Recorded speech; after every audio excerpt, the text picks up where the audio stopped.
Hi guys, good morning. Ayan, magluluto ako ngayon ng easy chicken pastel. Ayan, so nagpakulo ako ng 4 na backbone na chicken.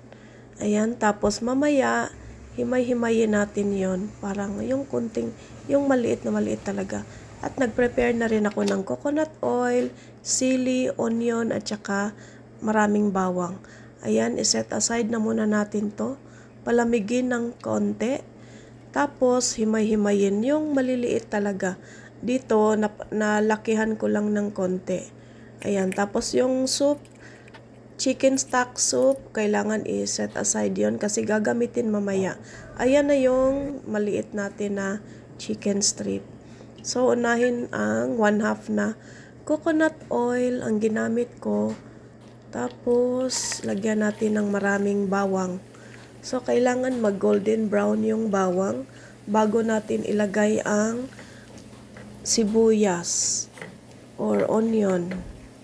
Ayan. So, kailangan natin mag-golden brown muna. I-ukay sa,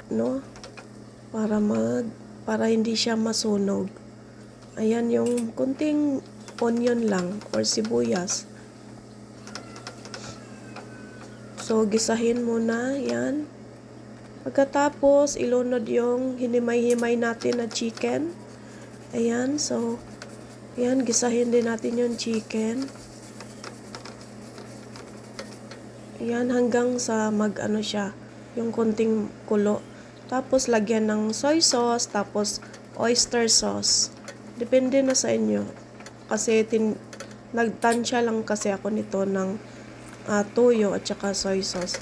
Tapos, nilagyan ko ng asin, konti.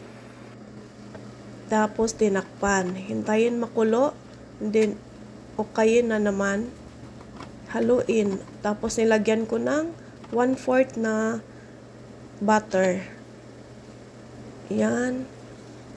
Tapos, yan na. Nilagay ko na yung chicken stock soup. Yung pinag-anuhan natin kanina na pinagkuluan, tapos sili.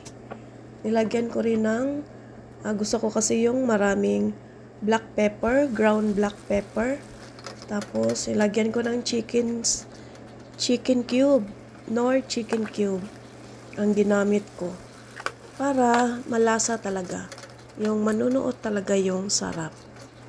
And then, nilagyan ko yan ng konting sugar, mga 1 tablespoon lang na sugar. Then, pakuluan ulit. Then, haluin para hindi siya masunog. Ayan, halo-halo lang. Ayan, tapos na.